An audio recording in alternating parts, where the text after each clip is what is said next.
Hello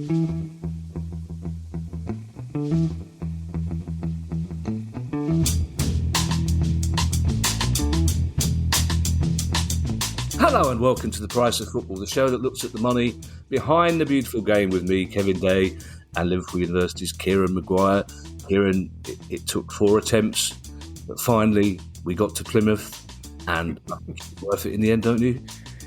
Yeah, we had a great time, and it was fantastic for so many people to turn up, and we had people from Argyle themselves, as well as a myriad of fans. And just to cheer you up, there was a Brighton fan there as well. There's always a Brighton fan. I think you hire them from Central Casting somewhere, because they all look like they should be called Horatio. Yeah, one chap had come down from Bolton, although he did say his mum lives in Plymouth, but that was lovely. A quick shout out. Everybody was exceptionally friendly, of course. I didn't know they didn't like being called Plymouth, Kieran. I didn't know you had to call them Argyle. You got a bit of a hard stare there. Friendly advice about what the locals wanted to call us. Was, hello, who's up? Is that Finley going, what does it matter? They're in Plymouth. Why can't you call them Plymouth? Says Finley. That's right. Your Amazon man's delivering late. I just want to shout out to a couple of people. I don't normally do this, Kieran, because everyone came up to chat, and I'd like to say hello to all of them. But certainly to a young lad called Matt, who was there with his dad, who are both blind football fans, who I will be getting in touch with to pick their brains about an interview we have coming up. And also, Kieran, I didn't get their names because I'm Mr. Showbiz. It's all about me and my ego. I don't always ask, Kieran. But there was a woman at the front, I'm sure you would have seen, Kieran, with her son in a wheelchair.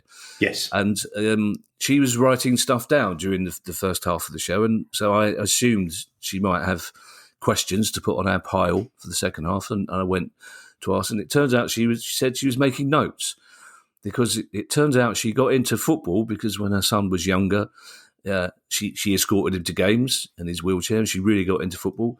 And he loves the pod, so to be part of his life as a good mum, she is really getting into football finance as well. And she said she was just making notes in the first half, just for things to think about. And that her and her son, I got quite emotional as her and her son listened to the pod, going to away games, and he instructs her about some of the more complicated things we're talking about because it's all new to her. So I might get someone to do that to me, Kieran, when stuff comes in. But I just thought that was love. I was quite proud of us as a pod, Kieran, really. But I just thought it was a lovely, tender thing to find out that this woman has become a fan of the pod to take part in her son's life, which is great. And although the downside of the conversation is I heard some eye-watering things about the way some clubs treat their fans in wheelchairs, Kieran. So we need to revisit that topic, I think. But thank you to everyone in Plymouth last night, especially Director Paul Byrne, who was a very, very gracious and funny guest. And thank you to everyone who helped organise it. And thank you to everyone who came. And thank you to me, who had the bright idea. Got back to the hotel, 11:30, thought this is too early to go to bed. So just for old time's sake, I had a wander around Union Street and ended up in a late bar talking football to 3 sailors from Glasgow. It's a lovely nostalgic trip down memory lane. So we have quite a lot of news stories, Kieran. One of which, and seriously, people running football clubs and people doing press releases, stop doing it 3 minutes after we do one show. Literally 3 minutes after we finish recording our last show, the owners of Wigan Athletic, Kieran, it seemed initially that this was the best possible news that Wigan could hear. It seemed like they had a deal in place for a new owner, and then suddenly, Kieran. Yes. Well, we've always said that spoke volumes, didn't it? It did. If something seems too good to be true, then a healthy dose of scepticism might be applied. So we all got very excited when, as you rightly said, we'd recorded the show on Sunday evening at 8 o'clock, and we finished around about 9ish. And we had said that we're not describing them as rats leaving a sinking ship, but the directors of Wigan had gone, we've got no confidence in the owner, Talal Al-Hamed, because he's had a series of broken promises and appears to be from the fake side of the Sheikh dynasty in terms of his investment from Bahrain. And that there was a genuine concern about Wigan's ability to survive the summer if money wasn't going to come in. Then there was an announcement, and it was all a little bit vague and opaque. It's as if they've decided to put out a press release and say, no, we're not the bad guys after all, but an agreement had been made with the intention of selling Wigan Athletic to somebody new. And people were going, blimey, O'Reilly, that just seems a bit strange. Why would two directors have resigned earlier in the day when a deal was about to be announced? And it then turns out that the person who is in theory behind all of this is friend of the podcast, Sarbjat Johal, who we first came into contact with regard to a potential acquisition of another crisis club, which is Morecambe FC. He was initially involved in terms of, I think he has put some money into Morecambe, but he's not yet passed the owners and directors test. And for people not familiar with his company, which is Saab Capital, it doesn't seem to have a huge amount of money itself. He, according to the information we can find out about him, he's a 22-year-old soft drinks millionaire from Solihull, but doesn't actually appear to have many soft drinks sold. And if you take a look at the companies with which he's associated, they don't seem to have a lot of funding. So it just doesn't add up. The fact that the EFL haven't approved him to take over Morecambe raises red flags. The fact that he's now linked to Wigan, well, how is the next wage bill going to be paid? I think that's the critical thing. Where is he getting money from? Nobody's heard of the soft drinks from which he is associated. So, is this a case of new dawn fades, or are we sort of stepping into another, frying pan and fire situation? And that's happened too often with Wigan. Dave Whelan, great owner, plays it straight down the middle, set a budget, stuck to a budget. Everybody knew where they stood. And since then, there's been a slow and accelerating deterioration in terms of the integrity and the governance taking place at that football club. Yes, you see, you started that analogy with a Joy Division song in New Dawn Fades, and I was expecting you to end with one. But unless Frying Pan into Fire is a version of a Joy Division song I've not heard on a bootleg that only you've got. Two issues out of this, Kieran, one of which we talked about last night in Plymouth. The first one is that Morecambe fans may disagree, but Wigan are a demonstrably bigger club than Morecambe. They've won the FA Cup in recent memory. Their fan base is bigger, so it seems odd that he was struggling to buy Morecambe, it seemed, and now suddenly he's putting in a bid for Wigan, which you assume blows his bid for Morecambe out of the water, I guess. And secondly, and this was the issue I was particularly interested in, if it turned out that this young man from Solihull was on the line, was actually a multimillionaire with impeccable credentials, and he took over the club and he put up 25 million quid and said to the EFL, look, here's the money for the next 10 seasons, wages will be paid. Is there a chance then that the EFL would say, well, okay, the 8-point deduction was given to previous owners. It's only fair that you don't have to deal with that? Right, let's deal with each of those issues in turn. You're absolutely right. Wigan is a club with a bigger fan base, has got more property assets in terms of both stadium and training facilities, and also has been in the Championship as recently as a month ago, in effect.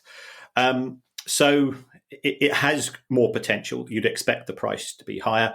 I think the hurdle, as far as Sarbjat Johal is concerned, is not the money, assuming that he does have it. It's the fact that the EFL, for whatever reason, are not willing to give him the green light to go ahead with the deal. And if they're not, and then going on from what you've been saying, if they're not willing for him to take over Morecambe, there's no way they'd be willing for him to take over Wigan Athletic. So that is a concern.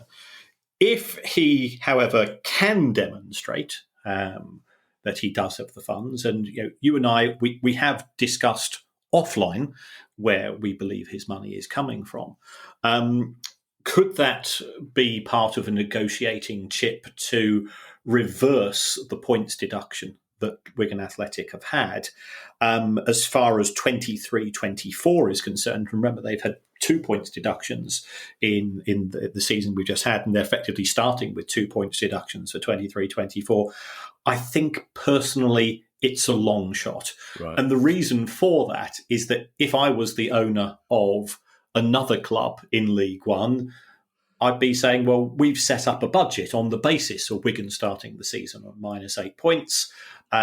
We quite like the idea of Wigan Athletic starting the season on -8 points because, let's be fairly brutal, everybody acts in self-interest, and there is a high chance that Wigan will be relegated because they're starting behind the other clubs, and effectively they are unable to recruit players for 23-24, because if I was an agent, or even indeed if I was the player or the player's family, why join a football club that has failed to pay wages on 5 occasions in the last 12 months? So it could, and certainly somebody, we did have this discussion live at Plymouth, and we did answer every single question. So for those people who have been waiting 7 or 8 months for us to answer a question on the Monday show, and there is a workaround to this. It's we will hope to have a few more dates announced fairly soon. But I think it's highly unlikely that the EFL would reverse that position, and they'd say you either buy the club as it is in terms of inheriting both the assets and the liability in the form of the points deduction, or you go and find something else to play with. Because that's another worry for Wigan fans, isn't it, Kieran? That people who have generally got the money to buy the club have to deal with the fact they're buying a club that's possibly going down again. So that adds another level, doesn't it? Just between you and I, Kieran, let's pretend we're offline again for a second. We didn't answer quite every question last night, as I didn't put 2 of them to you because they were about Moscow, and the Baroness was there. So I thought, in the circumstances, especially every time we mentioned the word Baroness, she shouted from the back, "My name is Gail." I thought it was probably best that I didn't ask those questions. That's very wise. Also filed, Kieran, in the drawer marked "Be careful what you wish for," Charlton fans, which, again, we mentioned the idea that Charlton were a rich club for potential investment, and then just moments after we mentioned that, it turns out that another old friend of the pod has got himself involved there. Yes. Charlton, again, has announced that they have agreed a deal in principle. But again, this will have to go through due process with the EFL. And it's Thomas Sandgaard, who I think it's fair to say has a fairly checkered but brief history as owner of Charlton Athletic. And he's on our naughty step because he failed. And I bear a grudge, as you know. Of course. We agreed with Thomas that he could come. He'd come on the show, and we were really looking forward to having a chat with him as a guest as to the rationale behind buying a football club and his plans for Charlton. And on both occasions, he just failed to turn up. So that automatically gets red ink from me. But the agreement is with a company called SE7 Partners. And SE7 Partners was fronted by our very good friend Charlie Methven. And Charlie, for people who are unfamiliar with him, he was part of the ownership group at Sunderland. He featured quite prominently on the Sunderland Till I Die documentary. He didn't necessarily come out of it spectacularly well, although I always felt that he was very upfront and very candid with his comments. So it looks like he had this company called SE7 Partners. And then sort of 24 hours later, SE7 Partners announced that it was now controlled by a company called Global Football Partners, which is based in Grand Cayman in the Cayman Islands. And who owns SE7 Partners via Global Football Partners? Well, thanks to the somewhat opaque nature of governance and transparency in Grand Cayman, we don't know. Now, clearly the EFL will insist that they are given due access, but again, it makes you feel slightly uncomfortable. I went on to Google Maps and I managed to find the building which now controls Charlton Athletic, in theory, once assuming if this deal goes through. And I think it's fair to say I'd quite like it as a holiday home, but it didn't set off what you'd call a particularly business style vibe.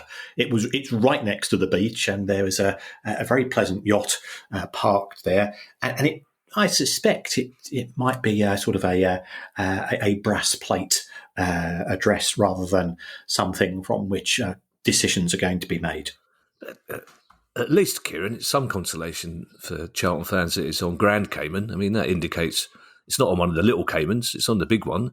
Yes. So he must have some money. Charlie Methven, you mentioned too candid.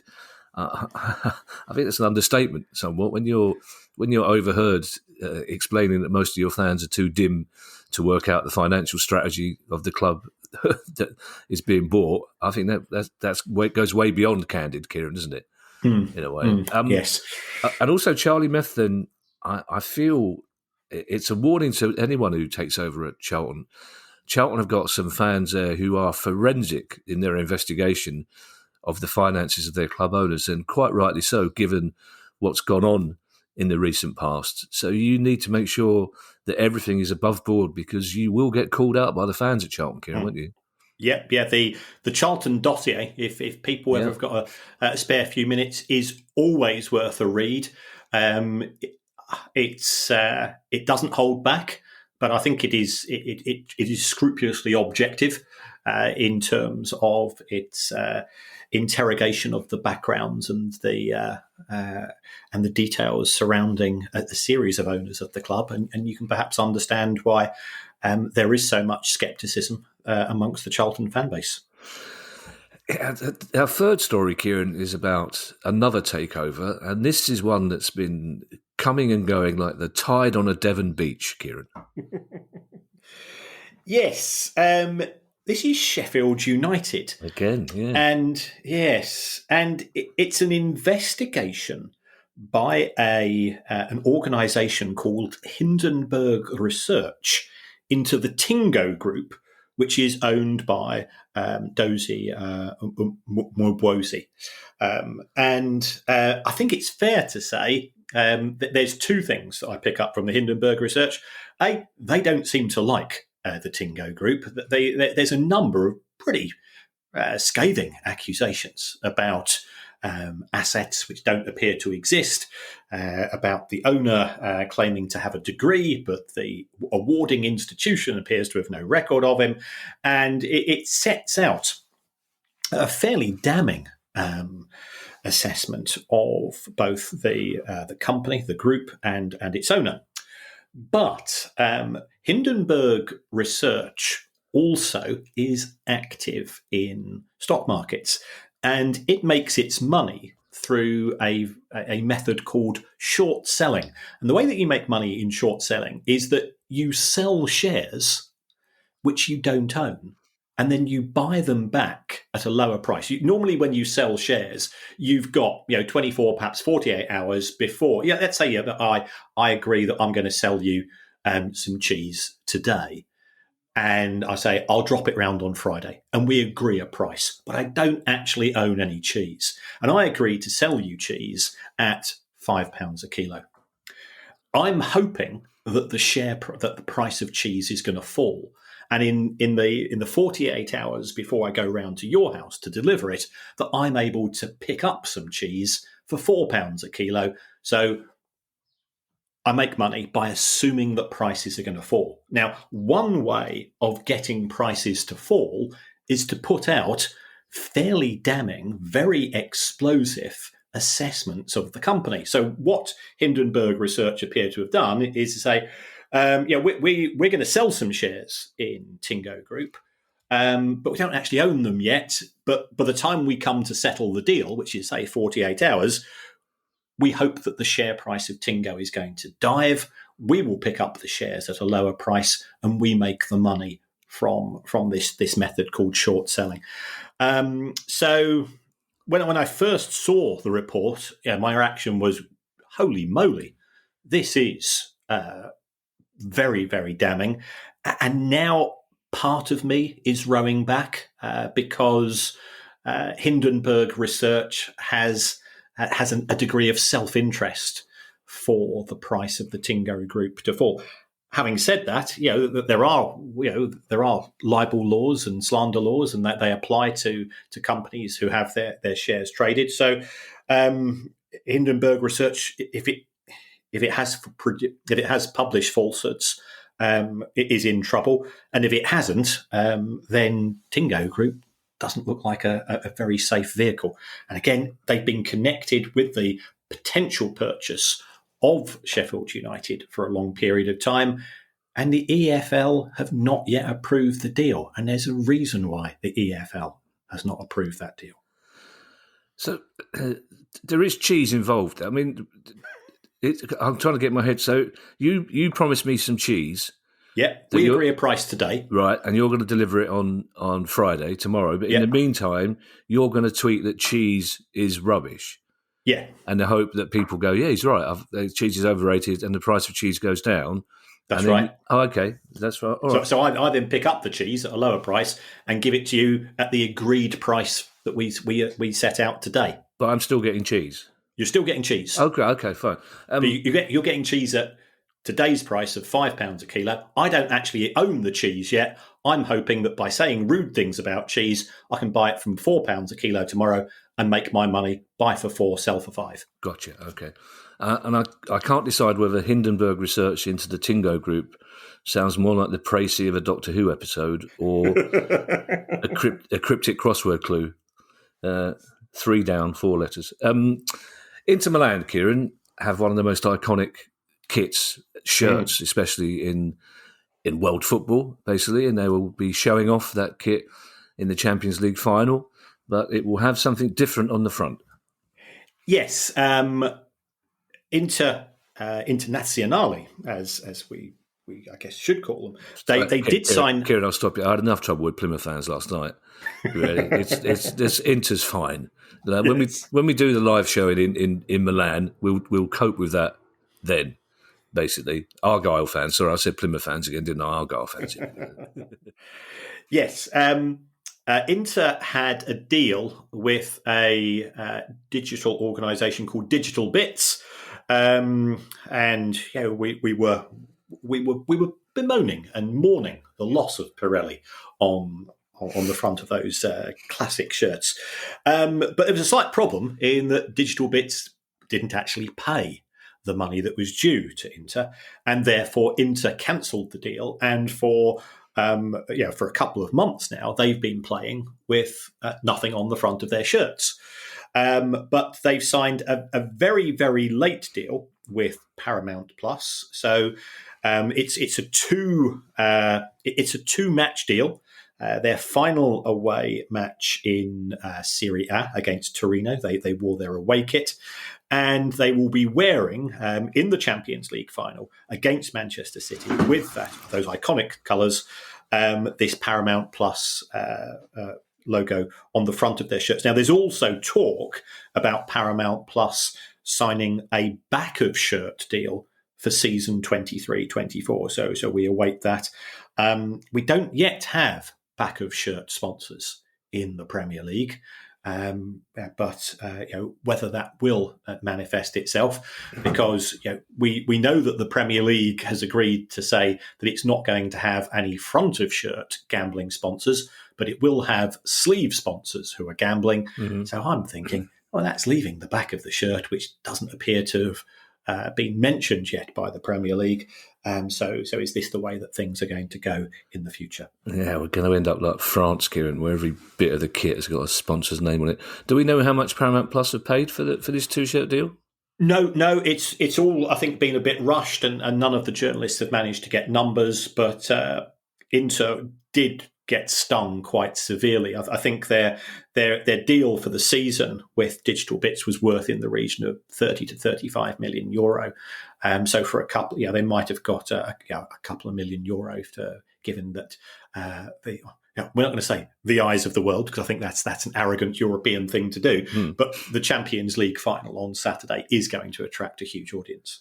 It's a strange thing for football fans, Kieran, how some brands, if you like, shirt sponsors have become iconic in a way. In the way that Palace fans will happily buy shirts with TDK on, old ones, or Virgin Atlantic, but won't touch ones with ManBet X.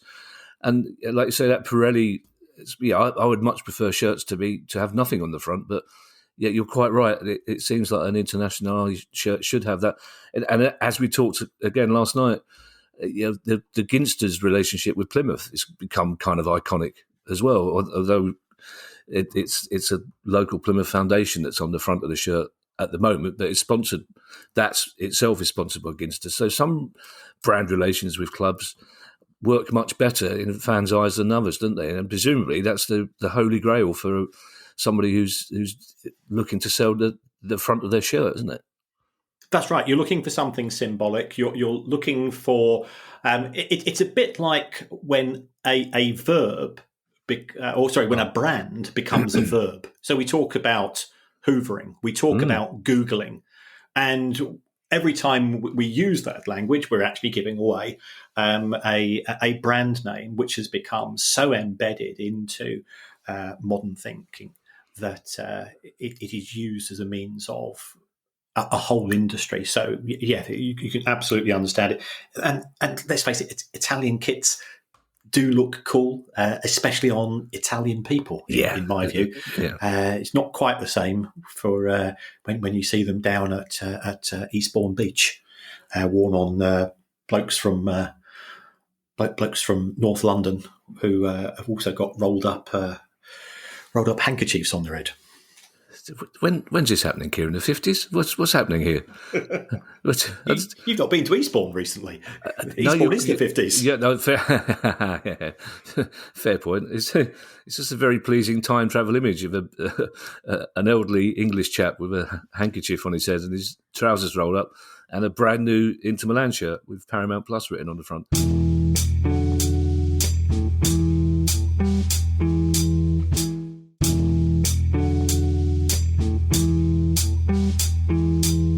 This next story, Kieran, I'm surprised hasn't been a bigger one than it has. I didn't put that very elegantly, but it's about UEFA and their fear of Premier League clubs dominating in Europe, and it's not one that's really made the headlines here, and it kind of should do, really, because it's a very interesting, slightly worrying development.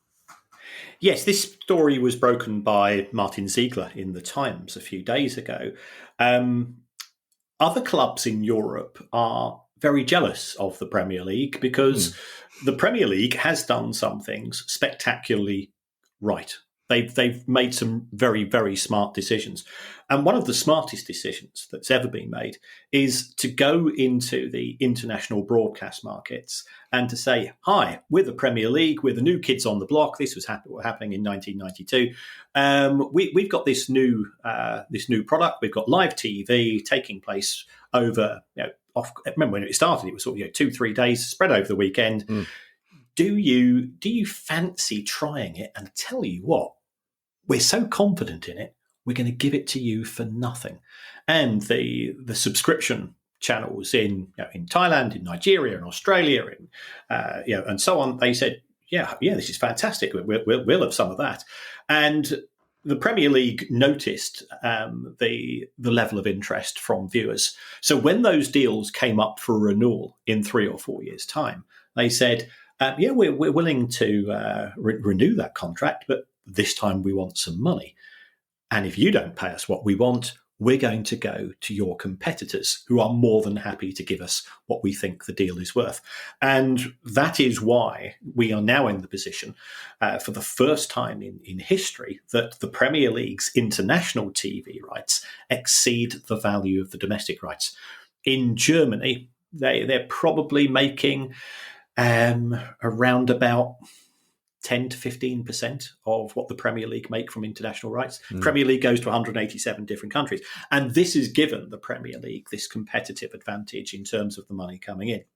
So under the new UEFA financial and sustainability rules, we have something called a soft salary cap.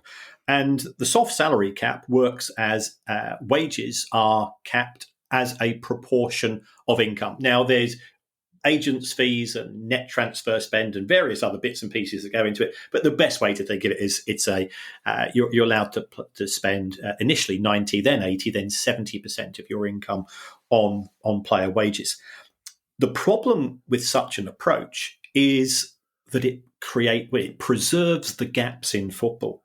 So if we take, for example, Manchester City, who have income of £613 million, 70% of that allows them to spend £429 million on wages.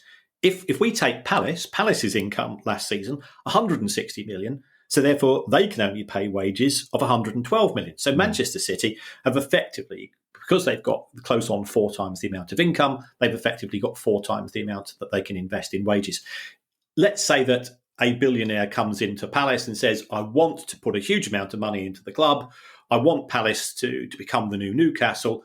Under these rules, it makes it very difficult for that to be the case. And that also applies on a European basis.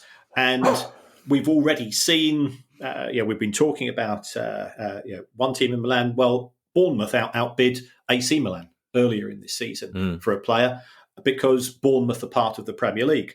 So what is now being discussed is what we referred to as a hard cap.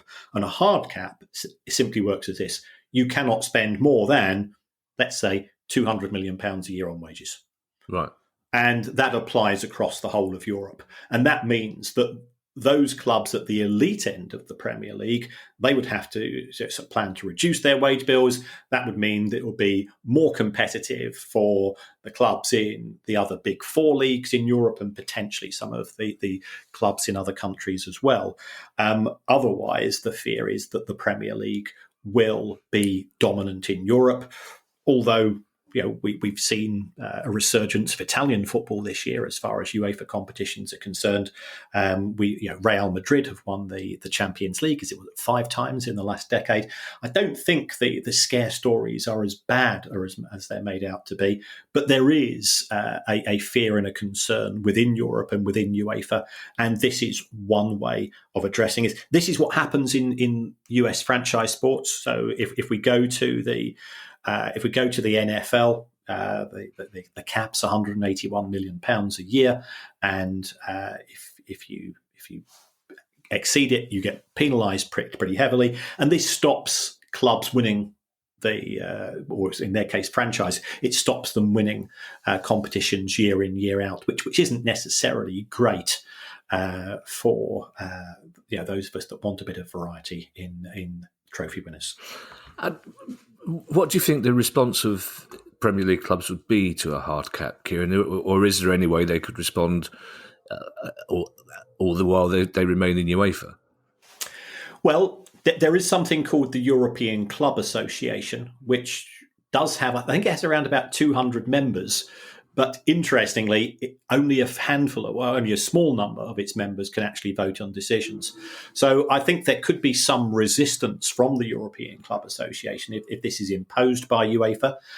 Certainly, the players' unions are likely to push back on this, because they would see this as an attempt by the authorities to reduce their members' income. And then we come to the thorny issue of tax, because if you talk to players' representatives, we're always talking about such and such a player is coming in on X pounds per week. Talk to agents, they say, I don't care what the gross salary is. My player is interested in netto. And I don't mean the discount greengrocers. When we're talking about netto, how much money is going into the player's bank account on a month-by-month basis?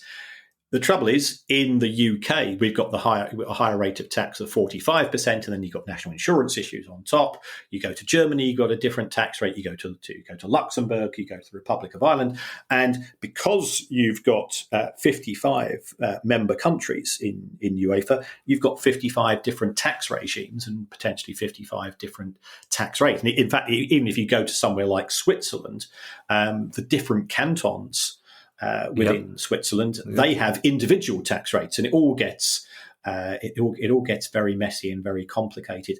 So I think it would be difficult to enforce, and there's likely to be legal challenges from the players' unions. But I think it does show the strength of feeling and the concerns in relation to the Premier League's dominance that is perceived by other countries and clubs within Europe. Now, Kieran, it was supposed to be over and done with in a week, but the Manchester United sales story drags on. And as my Uncle Donny would have said in Glasgow, getting rid of the Glazer siblings is a little bit like trying to unwrap a randy octopus from a set of bagpipes. Actually, because they are, which is 3:00 in the morning in a Glasgow bar. That's much funnier because you don't tend to look at the reality of how that's come about. There, how's the octopus got into Edinburgh in the first place, or who's dropped their bagpipes but anyway, they're clinging on, Kieran, is what I'm saying. Yes. So we have the two potential bidders for Manchester United, and the latest noises that are coming out, which are being strategically leaked by Sir Jim Ratcliffe's PR people, is that he's now willing to allow the six Glazer children to still have some shares, so long as he gets up and has 51%. 51% means that it allows you to appoint the board of directors. It allows you effectively to control the transfer budget. It allows you to dictate how much money is going to be spent on infrastructure and borrowings and so on. And if this is the case, I think it's fair to say it's going to go down very, very poorly with the Manchester United fan base. We've also heard, and this is coming out, we're recording on the evening of Wednesday the 7th. We've also heard that there has been a final bid from Sheikh Jassim, which is going to clear the debt of Manchester United, but it's to buy 100% of the shares, and effectively it will take the club private again, take it off the stock market. I did see those legendary words, transfer war chest. Now, I don't know what a war chest is. I traditionally, Kieran, it was a royal. It was a chest that had all the money you saved up as a king to go to war with, basically. Okay. Yeah. Right. But he wasn't looking to sign a left back. Henry VIII, when he bankrupted the country to go on yet another war with France, most certainly wasn't looking to buy another left back. No, I think I can say that with some certainty, Kieran. This conversation's taken a severe handbrake turn. I wasn't expecting to have to explain what a war chest is, but I'll happily. That's a pod for another day, Kieran. Kevin there explains to a baffled Kieran Maguire what historical terms mean, and you might understand then how I feel about some of the financial stories, Kieran. Yes, tremendous. How's the bees? How's the bee situation, Kieran? Have you got rid of all your bees? Well, no. The good news is that the bee man. Who has taken the queen? He took about 2,000 bees on Sunday, and we were very happy about that. And he was quite morose because he was telling us that it's just you're fortunate. You can this is all down to Brexit because under the rules that we now have, which are not part of the EU rules. We can now use insecticides which kill honeybees. Honeybees are good, so I think that's a very, very. But that does mean that actually there's now a spare hive, but about 200 bees have returned because they've got the scent of the queen and they think that she's still there. And the tragic news is that they have sort of formed this area to protect her, which again is in the side of our front wall, but they're going to die over the course of the next few days, and you can't scoop them up because they'll just fly back to where they think the queen is. So 90% success, 10% bad bee news coming up. I wish I hadn't raised the subject now, Kieran, but I was trying to find a way of getting off war chests. Let's get back. How much if Sheikh Jassim is offering to pay off Man United's debts, buy all the shares, and provide shall we say, a sum of money for transfers, Kieran, that strikes me as an enormous amount of money. How much would you think that's going to cost him? It's going to cost realistically an initial close on $6 billion, plus whatever he's going to commit to the transfer budget. Plus, there's the elephant in the room, which is the substandard Old Trafford in terms of facilities available for fans. So, if Spurs cost best part of $1.25 billion, then a new appropriate Old Trafford with a capacity. Manchester United can sell 90,000 easily. The only constraint is going to be physically getting to and from the ground, sort of transport links and those issues. You're not going to get change out of $2 billion for a proper revamp of the stadium. So it could be a very significant sum of money, but you are talking about an iconic brand in world sport. Yeah, and of course the good news is for Sheikh Jassim is that Man United are looking to sell Harry Maguire, so that'd be what? That'd be £3 million. You'd guess, wouldn't you? We talked about Inter and their shirt sponsor, Kieran, two domestic shirt sponsor stories, both of which are very interesting in their own right. And the first one is Newcastle. Yes. Newcastle's deal with Fun88 was due to expire in 2024. By all accounts, Fun88, which is a Chinese gambling company, are paying around about £7 to £8 million a year, which is the going rate for effectively a white label gambling sponsor. Newcastle, I think, are going to announce, if the stories are true, a deal with a Middle Eastern-based company, the Selar Group, which is a Saudi events company, and that's going to be somewhere in the region of 3 times the amount. It's going to be £25 million a year. That will have to go to the Fair Value Committee that's been set up by the Premier League to try to stop clubs from manipulating their finances by having friendly sponsors. But with Newcastle finishing third in the Premier League, appearing more often on television as a result of that, and qualifying for the Champions League next season, I think they'll be in a fairly strong position to defend a £25 million a year deal. There'd have to be evidence of step downs if they subsequently don't qualify for the Champions League. But the commercial income of Newcastle flatlined throughout the ownership period of Mike Ashley, and clearly it's one area that the club is both keen and able to address, because Mike Ashley himself became a toxic element as far as relationships between sponsors and the club was concerned, because they knew that there would be boycotts, they knew that there would be negative publicity put out by the Newcastle fan base if the sponsors got involved with Mike Ashley's Newcastle.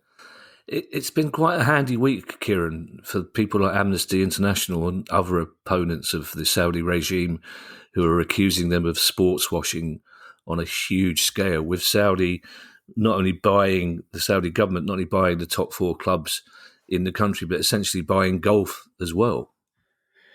Yes, that's an absolutely staggering decision, and I appreciate that this isn't a golf show, but as somebody that we mutually know in the world of broadcasting said, they're not trying to buy the branches off the tree; they've just gone and bought the whole tree. You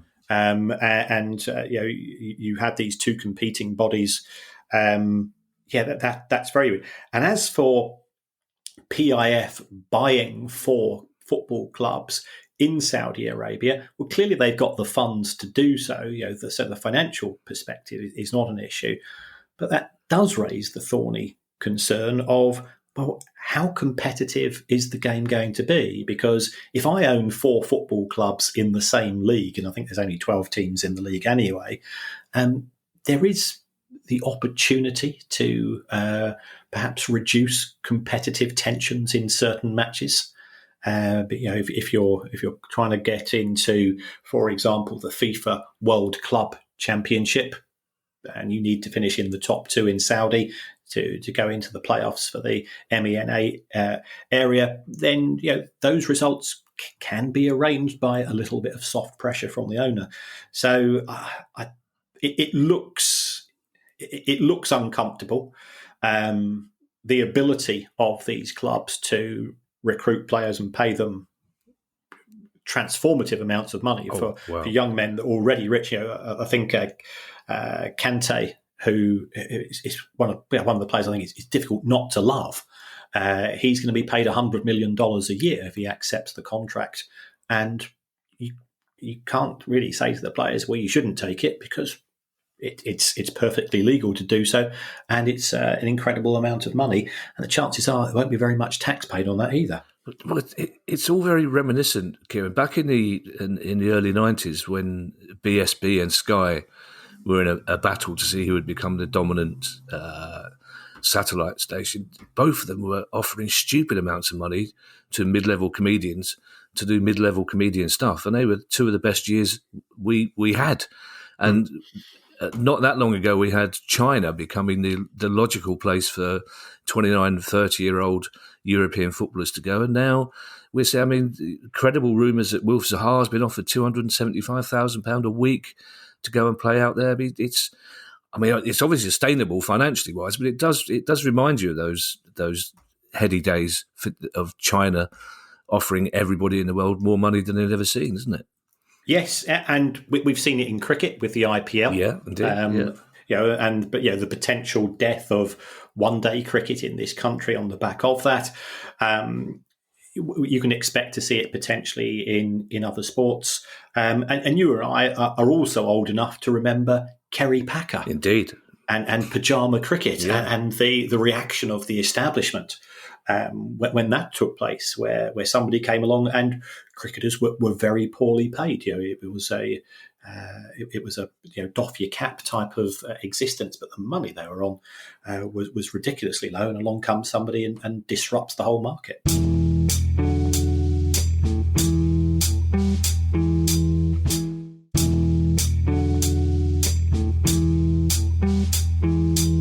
The other shirt sponsor story, Kieran, in English football is a club operating at, shall we say, financial levels several divisions below that of Newcastle, and that's Coventry. Yes. Doug King, the new owner of Coventry, has said the deal with Boyle Sports, again a gambling company, that's due to end, and he doesn't want to renew, even though the EFL, the Sky Bet Championship, in which Coventry are competing, is itself sponsored by a gambling entity, and the EFL have said, we're not going to follow the Premier League. And in addition to that, betting kiosks in the stadium are going to be removed as well. And he says he doesn't want to put temptation. If anybody that has had a family member or a friend or a loved one who has a gambling addiction, it is very difficult. And I think you've got to give Doug King a lot of credit. He does appear to be very genuine in wanting not to reduce people's enjoyment. We've said on many occasions that we both have placed wagers on football matches, but to create an environment where people who have suffered on the wrong side of the gambling industry don't feel as much of the constant pressure as would otherwise be the case. Yeah, we talk about this every week, Kieran, so I don't want to discuss it further, but I will say one thing, and this came up last night because we had a question from one of our audience members in Plymouth, which is which companies are wealthy enough to replace betting sponsors. So there's a risk involved in Doug King doing that, but it's entirely up to him. And I think a lot of Coventry fans will be very happy with what he's done. It's sad news for Reading's women's team, Kieran. Yes, and this is always a potential problem following relegation. Now, Reading have had a double whammy this season in the sense that the men's team has been relegated from the Championship to the to League One, and that means that their broadcast income will reduce by around about 75 to 80%. They were already losing large sums of money. They were already paying close to double their income in the form of wages in the Championship. The women's team was also relegated from the WSL to the Championship. And in the WSL, you get 75% of the overall TV money, 25% in the Championship. And as a result of this, Reading have said, we are no longer willing to run a professional women's team in the Championship. Now, the average salary in the WSL is only £27,000 a week. Sorry, £27,000 a year. So apologies for that. And it's less than that in the Championship. And the fact that they can't even match those wages, or they don't plan to, is a concern. And I think the broader issue of the funding and the sustainability of the women's game, when there is a very close relationship to the men's team, when the men's team is relegated, and this could be from the Premier League to the Championship or the Championship to League One, there's always a knock-on effect. Now, that doesn't mean that the women's teams of Southampton, Leeds and Leicester are at risk. But I know for at least one of those clubs, I know Southampton have been very progressive. But it does show that there is a degree of dependency upon the men's team maintaining its position. And if it loses that position and gets relegated, there are ramifications, not just for jobs, but also for in the back office, but also for issues such as academies and women's teams as well. Well, it also indicates, Kieran, the actual reality of the women's game at the moment. Because if you were to ask most football fans what they thought of the women's game, they would say, well, it's flourishing. World Cup games are going to be sold out. Wembley's sold out every time the Lionesses play. We're seeing great crowds in the Women's Premier League, the Women's Super League, I beg your pardon. But at the coalface, at grassroots level and above, it's really struggling, Kieran. Yes, and trying to come up with a long-term strategy for the women's game, because it's a bit like a startup business, and it does come up with a series of different hurdles. And I think sadly the worst thing that happens is that because the men's game, especially at Premier League level, is flourishing so much, people are automatically comparing the women's game to the men's game. Yeah. But I think the women's game is more akin to something such as rugby league or county cricket, in the sense that it's fighting for eyeballs and it's fighting for broadcasting slots against the Premier League, which is this behemoth which is dominating the sporting landscape so much. It's interesting you mentioned rugby league, Kieran. I was speaking to Claire Balding recently for another project, and she says that the constant comparisons between women's football and men's football are not helpful. And when it comes to the broadcasting deal for women, for example, she said, don't compare it to the men's broadcasting deal, because nothing in the world of sport will ever come close to that. Compare it to the men's deal for broadcasting rugby league or rugby union. And when you do that, it's a comparatively healthy comparison. Yes. I can't believe I said comparatively in comparison in the same sentence, Kieran. I need to stop beating myself up about these things. Kieran, it's rare that we've got a couple of stories left. They're not massive stories, but this one, I think, in its own way, is as big a story as we've been able to announce recently, and it's unremittingly, I hope, good news. Yes, this is in respect of Hednesford Town. There was an announcement about a month ago that the club was not going to be able to play football. in 23-24, it was going to have to withdraw from the Northern Premier League. It's got the fourth highest attendances in that, averages around about 500. We've always said part of the community, gives people a purpose, gets people out of the house, gets you walking, gets you talking. There's so many positives about football. And the owner, the club had been losing money. The owner said, I can't afford to fund it, or I'm not going to fund it.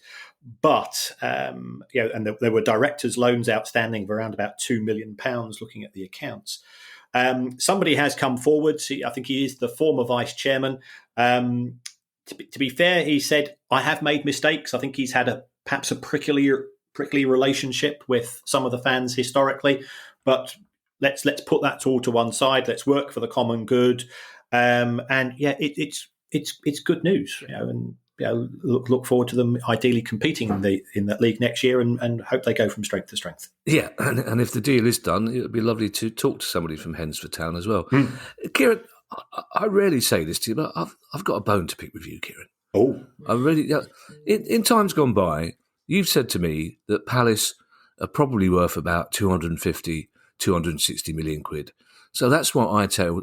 In the Parsons Arms, people will sidle up to me and go, you know a bit about this football finance stuff. And I go, no, I don't. I read out the questions. But they would then say, well, what does your mate Kieran think Palace is worth? And I'll go 250, 260. Lo and behold, all the WhatsApp groups, social media, etc., Palace fans this week, because Forbes would go at 680 million quid, they reckon we're worth. What's going on, Kieran? Yes. Forbes have published their 20 most valuable, I think the 30 most valuable football clubs. Now, sorry, perhaps we should explain who Forbes are to some people. Well, Forbes magazine. Forbes is the magazine for extremely wealthy individuals. It looks at the lifestyles of the rich and the famous, right, and communicates those. And it's very aspirational, and it talks to millionaires and billionaires and big corporations and so on. And it's American sport is associated with a lot of wealth, but Forbes have come up with what it considers to be the top 30 most valuable football clubs on the planet. Now, 3 of the clubs in the top 20 are from Major League Soccer. And I go, well, I've been to some MLS games. I've had great fun attending MLS games. But if you take a look at the most valuable US club, which is LAFC, their revenue is around about £80 million. That's just beyond what Fulham made in the Championship. It's considerably less than all of every club in the Premier League. It's less than Celtic and Rangers made, I think, last season in the SPFL. And Rangers and Celtic and Bournemouth and Brighton, they're not in the top 20 clubs. So why are LAFC and LA Galaxy and so on? So that seemed a bit strange. And then this figure came out in respect of Palace, and it intuitively looked wrong. And this isn't me being critical of Palace. I've said I admire Palace for A, for getting to the Premier League, and B, having a strategy where they've maintained their position in the Premier League, and they should be applauded for that. But Palace have been valued considerably more than Newcastle United. Now, Newcastle United have a 52,000 capacity stadium. Palace's is 25,000. Newcastle United are playing in the Champions League next season. Palace are playing in the Premier League only. So where did they get these figures from? I have given valuations historically to Forbes of 1 or 2 clubs. And I always use a consistent method. I think the issue here is that Forbes actually talk to probably 15 to 20 different people in the industry who'd use different methodologies to value football clubs. And a journalist from Forbes would say, can you give me figures for Crystal Palace and Fulham? Can you give me figures for Manchester United and Newcastle? And if the methods are different, and there are huge differences and assumptions, and some are forward-looking and some are historic-looking, valuing a football club is not a science. It's not even art. It's glorified guesswork supported by very intense people who are able to shout out words like amortization and discounted cash flows very, very confidently. But the numbers, I don't want to say that they're ultimately a load of old bollocks, but they are. So I can understand, Newcastle fans were very upset about this, and I'm just saying, just don't take the numbers too seriously. Ultimately, a football club is a trophy asset. It's like buying a work of art. How much are you willing to pay for an individual Banksy? That varies upon what you think of it and what other people think it's worth. So I did. This isn't a Crystal Palace. I don't think they're worth £686 million. Well, two things, Kieran. I'll tell you how much I'm prepared to pay for a Banksy. 30 quid. Not a fan. Right. The frustrating thing is, Kieran, I was halfway to crowdfunding 240 million quid to buy Palace. I don't think they're going to take the extra 400 million. Is going to take a lot of raising, Kieran. It's just knocked me a little bit, Kieran. That's all. It's really we were halfway there. I mean, obviously, producer guy turned me down with the 30 million quid I asked him for. But he reads Forbes, doesn't he? I imagine producer guy. Yes, he writes it. Two more stories to go, Kieran, and one of them is better than the other. We've spoken a lot about the Football Association of Ireland in the 3 years plus that we've been doing the pod. Very rarely in a positive fashion, but for once we can rectify that. Yes. We can't. Well, okay. Sorry. Well, it also involves Mike Ashley. So, what?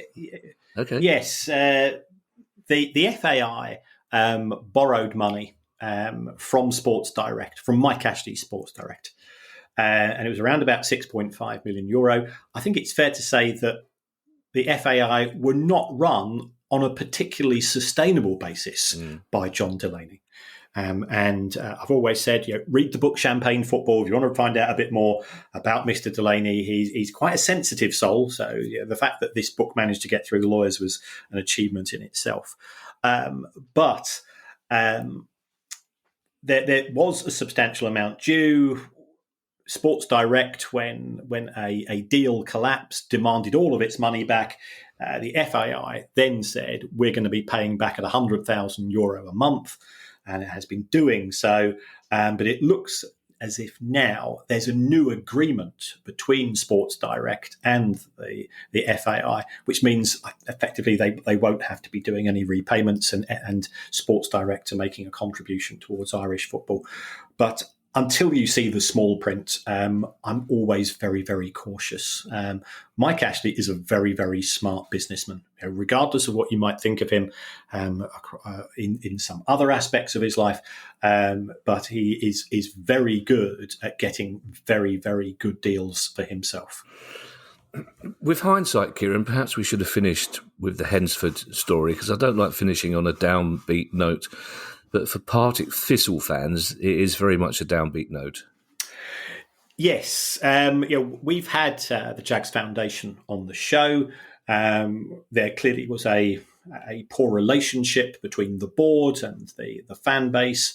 And I think it was Colin Weir who was the successful fan who won the lottery, who effectively bequeathed some money to Partick Thistle. Partick Thistle is losing money. It would have lost a lot more money had it not reached the playoffs for promotion and relegation, and also had it not had a cup match against Rangers. But the board are saying that we're losing money. We're handing across the club to the Jags Foundation and effectively giving them a hospital pass. And the Jags Foundation are saying, well, we think we should have been working more closely but there's not been a good relationship between the board and the foundation. It is now trying to crowdfund. I've seen its tweets that have gone out, in fact, during the recording of the show, saying, well, the good news is that more people are wanting to join the foundation. They realise that we are on the side of the Angels. That can't necessarily be said about some of the other people connected to the club. So, it's messy. It's sad. I think they're going to have a significant reduction in budgets, which is a shame for the forthcoming season, because we all know what it's like at football fans. You come to the end of a season, you park it, you have a moan for a few days, and then you start thinking, when are the fixtures out? Who are we going to be signing? And we've got a very good way as football fans as putting things behind us. But the last thing you want to know that next year is going to be tough as well. Do you know, Kieran, it seems odd not to end a pod by trying to flog the last 2 tickets at Plymouth like we have been doing for the past 3 months. But we will be in a situation in a week or two, hopefully, maybe a bit longer than that, to announce another tranche of live tour dates. We'll certainly be going to Ireland, hopefully Jersey. That's certainly in the northwest of England and Scotland. So we'll be back to you soon with some news about that. We've got some other news, which I think has been leaked in social media, about a Price of Football project, which will be available shortly. In the meantime, thanks to everyone who's donated to the pod via our Patreon page. If you'd like to make a small monthly contribution to the pod as well, that would be very kind. And you can go to patreon.com/priceoffootball to do so. And if you have a question you'd like answered on the show, email us at questions@priceoffootball.com. I'm off to watch, sounds like I'm off to Istanbul to watch West Ham in the, what's it called, conference final, but I'm not. I'm off to the room next door. And I shall hand you over to Mr. Kieran Maguire for his customary farewell. Yeah, I won't be watching the football because I'm appearing on The Moral Maze on Radio 4. I didn't want to tell people that, as I thought they would think I was making it up. But it's fine. Yes, which is bizarre. It'll be the first time I've ever broadcast from my front room wearing a dinner jacket, because it's Radio 4 after all. And again, even I have to have some form of standards. Kieran, I'll take you back to the earlier discussion about people sitting on beaches with knotted handkerchiefs. They're not quite dinner jackets. I just think, how proud would Uncle Terry be to go? Imagine the Moral Maze that Uncle Terry negotiated throughout his entire life. Left kneecap all right. Yeah. But thank you everybody who has supported the show. Thank you for everybody who came to see us and the patience you showed in terms of Plymouth. There were circumstances beyond our control, beyond the club's control, and so on. And we had a great time. There's another way that you can support the show, and that's to give us a review using your app. We don't know how it quite works. It's something, we have meetings with producer guy, and he shows us charts and he points at things and he shouts algorithms at us. But you can write whatever you want. You could even say you would rather have the show presented by Adam of Adam and the Ants and Scrappy Doo of Scooby Doo. Ooh, they're both quite well dressed, aren't they? Oh no, actually, Scrappy doesn't wear much. I loved Adam and the Ants. The two of them. He did Buzzcocks once. He was absolutely charming, but he's tiny. Oh, I'm really pleased to see that. I hear that. Tiny little fella. It's really rather taken aback by. In fact, in a lineup, I think Scrappy might come out as taller than he is. But he was generally nice. I mean, for a man who's had his terrible, he's had challenges. He's had his terrible fair share of mental challenges, but he was a remarkable man, and I think one of the most underrated musical performers of the 80s. Actually, we'll absolutely. Let's stick that in your Moral Maze. Bye, everyone. Far diddly quack quack. Bye. The Price of Football.